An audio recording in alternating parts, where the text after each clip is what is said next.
சிறு தவறுகளுக்காக ஒருவரை விட்டு விலகிவிடாதீர்கள். அதுவே உங்கள் வாழ்வின் பெரும் தவறாக மாறிப் போகலாம். மனிதனுடைய மனதை ஆட்டி படைப்பது பயமும் பேராசையும் தான். வருங்காலத்தை பற்றிய விபரீதமான கற்பனையே மனித மனதில் தோன்றும் பயத்திற்கும் பேராசைக்குமான காரணம்.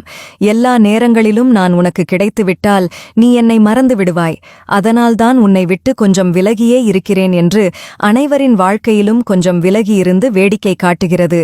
நிம்மதியும் மகிழ்ச்சியும் உருவாகும் இன்னலைக் கண்டு பயம் கொள்ளாமல், சுகத்தினால் ஈர்க்கப்படாமல், தர்ம வழியில் திடமாக நடந்தால் எல்லாம் வல்ல இறைவனின் நல்லருள் என்றும் உங்களுக்கு துணையாக இருக்கும். நாம் வாழ்ந்து கொண்டிருக்கும் இந்த வாழ்க்கை இன்னும் நமக்கு சலித்துப் போகாமல் இருக்க ஒரே ஒரு காரணம்தான் இருக்க முடியும்.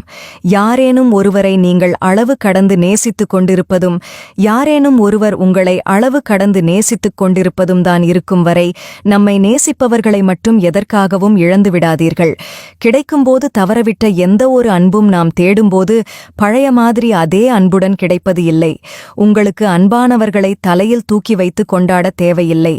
யாரையும் காயப்படுத்தாமல் இருந்தாலே போதும். உண்மையான அன்பு கொண்டவர்கள் உங்களை விட்டு எங்கும் போக மாட்டார்கள். ஒருவர் நம்முடைய உறவு தேவையில்லை என்று முடிவு எடுத்த பிறகு அவரை பற்றிய எந்த யோசனைக்கும் முக்கியத்துவம் அளிக்காதீர்கள். அது நம்முடைய நலனைதான் பெரிதும் பாதிக்கும்.